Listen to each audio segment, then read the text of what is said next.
السلام علیکم، زه ایملیار ساجد یم. تاسو ته ښه راغلاست وایم. په دې هیله چې ټول لرې روغ اوسئ. د سی اس اس د کلاس لسمه ویډیو ده او په دې ویډیو کې به موږ تاسو د سی اس اس ډیسندنټ سلیکټر باندې خبرې کوو. مخکې چې موږ کوم سلیکټرز وی چې موږ سره ټګ نیم وو، بیا موږ سره کلاس نیم وو، بیا موږ سره آی ډي وه. اوس په دې ویډیو کې به موږ تاسو د ډیسندنټ سلیکټر باندې خبرې کوو. دا موږ سره څه دی او څه لپاره موږ ترېنه استفاده کولی شو. نو ډیسندنټ سلیکټر چې دی موږ سره دا موږ کولی شو چې یو کوم ټیګ چې دی موږ سره هغه موږ ټارګټ کړو او هماغه ته موږ سټایل ورکړو. نو دا موږ داسې لیکو که چېرته موږ سره پاڼه کې یو دف وي او هغه دف کې پاراګراف وي، همدا ډول موږ سره یو بل دف وي او هغه کې موږ سره بل پاراګراف وي. د یو دف کې موږ سره آی ډي 1 په نوم باندې یو آی ډي موجوده ده او دې کې پاراګراف دی، او د بل کې موږ سره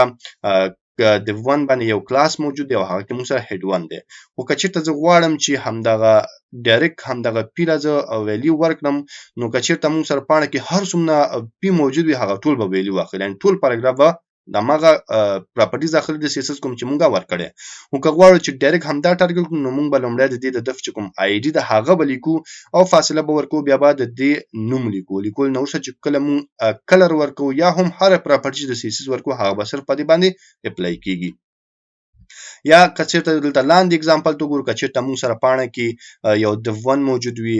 کلاس نوم موږ سره دف 1 وي او هغه کې دننه موږ سره یو اچ 1 ټیګ وي او هغه نه علاوه هم موږ سره زیات اچ 1 ټیګ وي. کله چې موږ یوازې اچ 1 ټیګ دلته ولیکو دې ته موږ سی اس اس پراپرټیز ورکړو، نو دننه اچ ټي ام ال کې چې هر څونه اچ 1 وي ټول به پراپرټیز اخلي. خو که چېرته زه غواړم چې یوازې د دف 1 کې چې کوم اچ 1 ټیګ دی هغه دې واخلو، نو موږ بیا چې کوو لومړی د کلاس نوم لیکو، فاصله ورکوو، بیا هماغه کلاس کې دننه چې کوم الیمنټ موجود ده د هغه ټیګ نیم لیکو، هغه ته موږ سټایل ورکوو. زو عملاً ګورو چې د دې نه موږ څنګه استفاده کولی شو. ډېر به ښه پرې پوه شئ.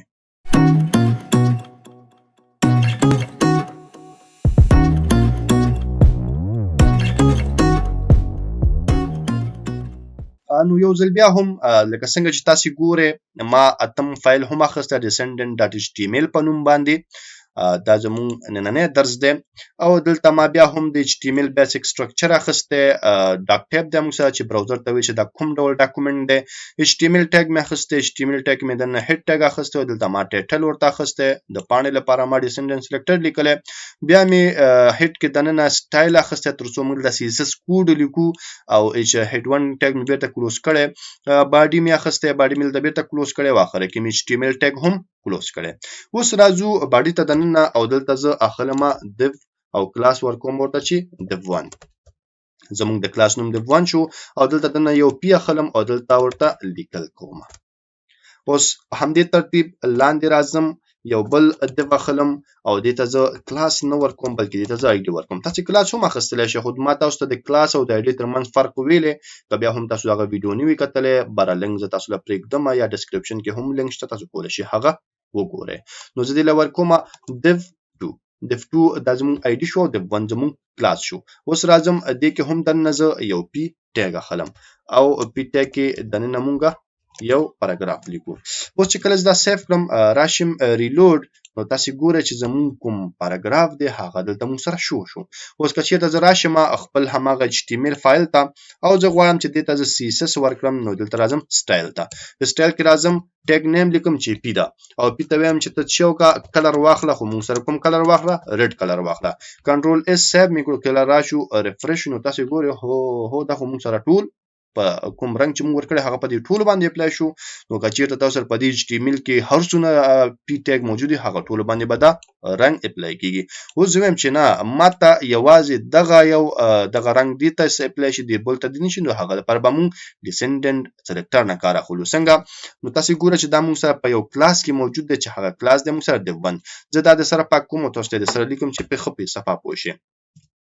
نو د کلاس د لیکلو لپاره به لومړی تاسو یو ټکی اچوئ او بیا به د کلاس نوم لیکئ چې موږ سره دف 1 دی. زه ورته وایم چې دف 1 ته لاړ شه، فاصله ورکوم او دف 1 کې به پی ته لاړ شي او پی ته به څه ورکړي؟ کلر به ورکړي. کلر مې ورته ورکړ، ورته لیکم چې ریډ یې کړه. نو کنټرول اس او چې کله راشم ریفریش، نو تاسو ګورئ چې دا موږ سره سور شو، دا بل پاراګراف موږ سره سور نه شو، ځکه هلته موږ ورته په نښه کړه چې ته به څه کې ته به لومړی لاړ شي دف 1 ته. دف 1 موږ سره دا یو دی او دف 1 کې دننه چې موږ سره کوم پی ټیګ دی هغه له به ته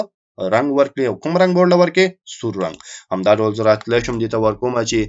رنگ سره سره بیک ګراوند کلر هم ورکړي بیک ګراوند کلر نه ورته وایم چې بارډر ورله ورکړه نو بارډر به څنګه ورکوي 2 پکسل به ورکړي سالډ به وي او سالډ نه څه به وي ګرین به ورته ورلیکي او سالډ به زه صحیح کوم ما غلط لیکلی کنټرول اس سیو او چې کله راشو ریفرش نو تاسو ګورئ چې یوازې همدې مونږ سره دغه د سیسس پراپرټي اپلای کړه ځکه چې مونږ هلته ورته پنهخه کړې اوس کولی شم زه دې بل ته جدا رنګ ورکړم که چېرته زه راشم ورته لیکم چې اوس به څه وکړي دلته مونږ آی ډي اخیستې د F2 په نوم باندې مونږ آی ډي اخیستې نو زه ورته لیکم چې لومړی د آی ډي د لیکلو لپاره مونږ دا علامه اچوو هیش به اچوو او بیا لیکو چې د F2 ته ورشو د F2 کې چې مونږ سره کوم پاراګراف دی هغه ته چې ورکړه بیک ګراوند کلر ورکړه نو زه ورته بیک ګراوند کلر لیکم او کلر کې ورته لیکم چې بیک ګراوند کلر دې ورته ګرین وي او د دې چې خپل کوم کلر دی هغه د مون سره وایټ وي او د دې چې کوم پیډینګ دی هغه پیډینګ به تاسو نه ورکوي لس پکسل ورکوي دا ټول پراپرټیز مونږ تیرو درسونو کې ویلي که تاسو پرې نه پوهیږئ نو مهرباني وکړئ لومړی هغه ټول وګورئ او رښتیا دې ته یو بارډر هم پکار دی چې ورکړل شي تر څو مونږ پرې ښه پوه شو نو بارډر ته لیکم چې وي 2 پکسل وي سالډ دی وي او د دې چې کوم کلر دی هغه د مون سره ګرین وي